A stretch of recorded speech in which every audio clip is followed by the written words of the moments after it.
Hello and welcome to Comic Book Talk. I'm Andre, and I am joined today by the co-founder of Manga Classics, Erik Ko, to give you a different and interesting way to read some great classics. Welcome to the show, Erik, and you've got a whole slew of wonderful books that I think are going to make manga and classics available to everybody.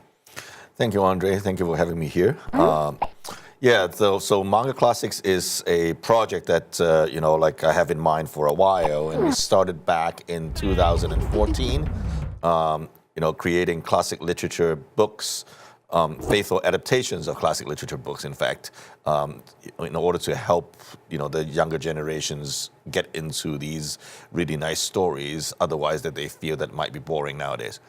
Okay, so obviously the classics, there's so many good books, and manga and classics, you probably don't really put the two together. So how did this brainchild come in? Well, I have been working on publishing, mangas and art books and everything, most of my life. And then one of the things that, my mom has been bugging me, is like, can you do something better for the kids rather than, books about video games, about mainly I was doing Street Fighter before, so okay. It was like, guys beating people up, and then my mom was like, "Can you do something better?" And my mom's a high school principal, back in Hong Kong, so academic stuff is something that she's really into. And I remember when I first came from Hong Kong to Canada, one of the things that I struggled the most is the English class, reading the literature, right, and everything. These are like great books, great stories, but then the language, everything is a little hard to get into, for the kids nowadays. So manga is a very popular medium, and the young kids love manga, as we all know that. So I decided that why don't we use manga, as a medium to show the kids, these great stories of classic literature. And what's really special about these books is that you've taken the stories and it's a faithful translation, and often it's a full unabridged version of said story. So some of your Shakespeare it's the exact same thing. Yes, in fact, we started off with, doing adaptations, like Les Miserables and Count of Monte Cristo. They are, thousands of pages in the original, so there's no way that we can actually put every word in Correct. there. But when we get to the Shakespeare line, we decided that, we gotta do the whole thing. Because in my opinion, when I was reading Shakespeare when I was younger, I have a very hard time figuring things out because literally you are reading a script. Yes. Shakespeare, as I believe, should be watched. And it's very hard to read because you're basically just being thrown a script with nothing else in there. Well, it's already a visual. It was meant to be a play. Yes. And now you can see the action unfold in the manga. Yeah, in fact, I think manga is the perfect medium, to translate Shakespeare in. In fact, I think Shakespeare should be watched and not really, read, because literally, the books itself is actually just a script of the play. So when we're doing our Shakespeare, we decided that, we're going to have all the dialogues in there, unabridged, the exact same dialogue as you were reading the book, but we add the visuals in. And, Shakespeare used a lot of metaphors, in the dialogues and everything. And then with the manga, it's actually better than, actually watching the play, because we can actually put all the metaphors in the background, when they're talking about all these things. And then we can actually expand the world beyond just, the stage.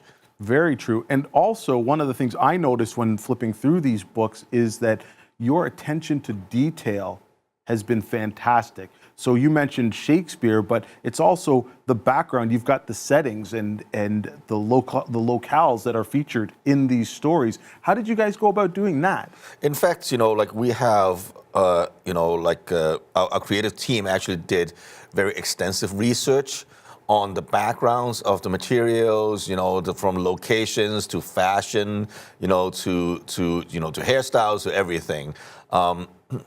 like we are so dedicated that like our creative team actually went to Verona before started working on Romeo and Juliet, and actually visited like the Juliet's balcony, all the places around there where supposedly that the story happens. Of course, every single time the story happens, it's just on a stage. But then when we're doing a faithful adaptation, we don't want to go and skew what originally Shakespeare wants us to see. We want to portray, every fine detail, in his story. So we want it to be faithful. We want it to be authentic.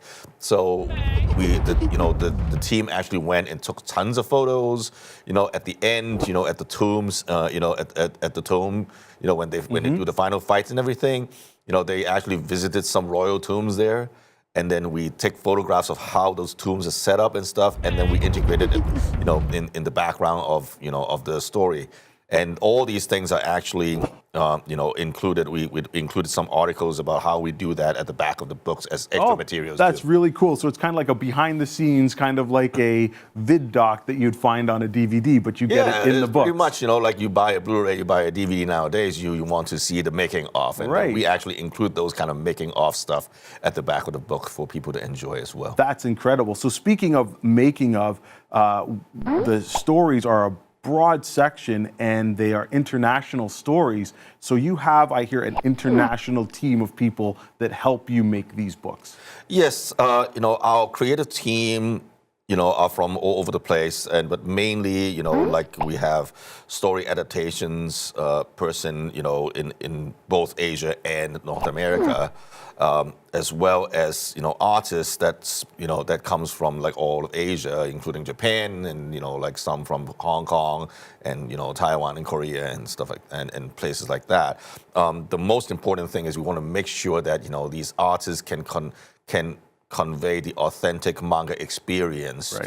to the readers, and it's not like a butchered like just a black and white book and then we call it a manga. These are real authentic Manga artists.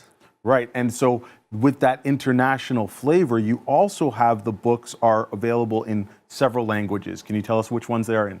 Right. Right now, we have the books in English, of course, which is where we started. We also have French editions, and also we have like Spanish editions right now, and we are also working on different languages, and also right now it's available in the Chinese market.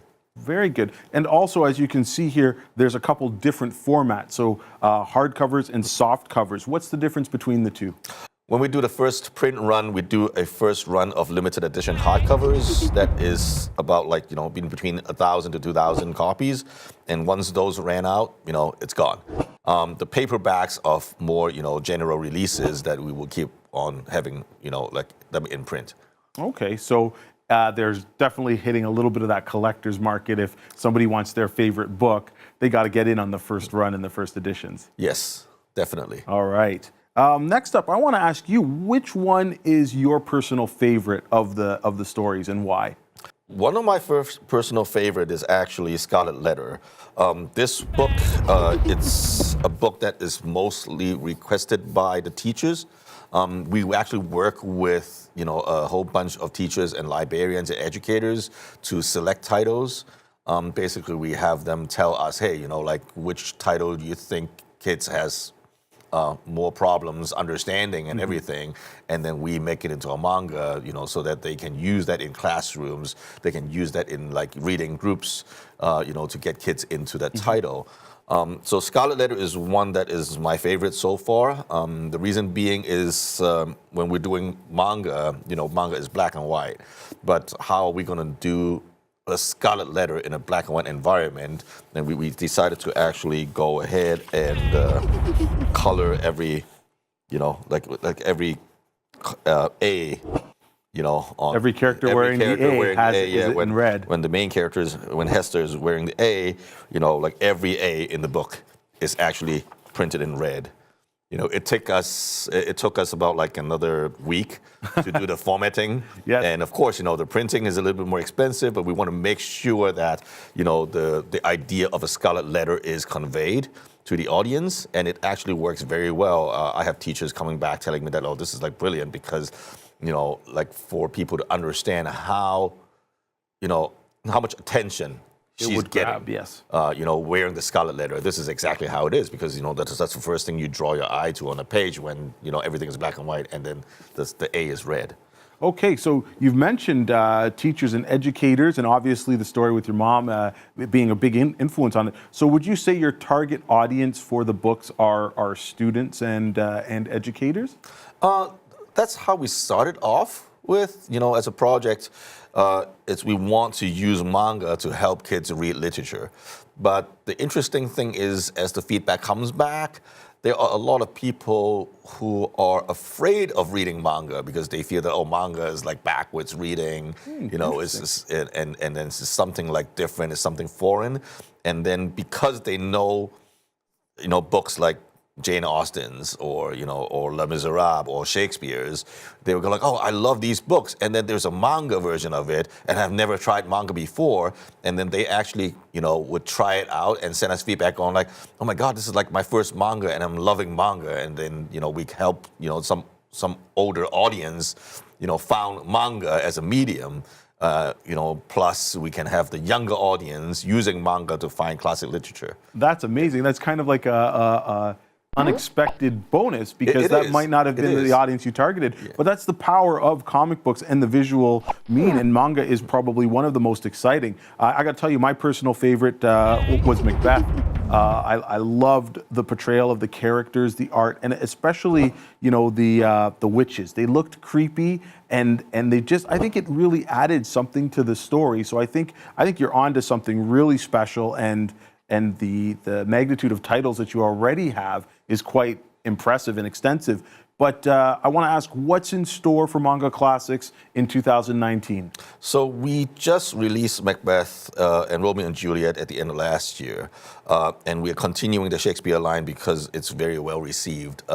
So the new one coming up, it's this one, Midsummer Night's Dream. And then we're going to have Hamlet coming at about September time. Okay. Yeah, and of course, this is not all academic. We're going to have some fun books. We're going to have, some more academic titles. So the other title that's coming this fall, in time for Halloween, is Dracula. Oh, an adaptation of Bram Stoker's Dracula? Yes. Wow, that can't be more timely and an exciting book. So, Erik, can you just let some of our viewers know where you can find Manga Classics? Well, Manga Classics is available anywhere that books are sold, so you can order them from Amazon, or you can go to Barnes & Noble, Chapters, Indigo, and our local comic book shops. They can order it for you if they're not carrying it. A lot of people don't know actually. You go to a comic book shop, they can order anything for you. Just ask them. So you should try, the local comic book shops and support local comic book shops too, because that's where I come from, the background of making comics. But otherwise, of course, anywhere that, you can find books. Anywhere. And last but certainly not least, where can people find more information about Manga Classics on their website? Can you tell people where to find you online? Yes, you can always find us in social media at Manga Classics. Or, you can go and look for our information in our website, mangaclassics.com. For teachers and educators, we actually provide teachers' guides, for most of our titles on our website. You can download and you can use, in your classrooms. And also, we have previews and, other, merchandise and reviews and stuff, in our website too. Great. Well, thank you for joining us here on the Lunchbox, Erik. It's been very informative, and I hope you guys have learned something, and definitely go and check out Manga Classics. They are definitely something that you have to pick up and see for yourself because they will blow you away. Thanks for joining us, and Erik, thank you too. Thank you very much, Andre.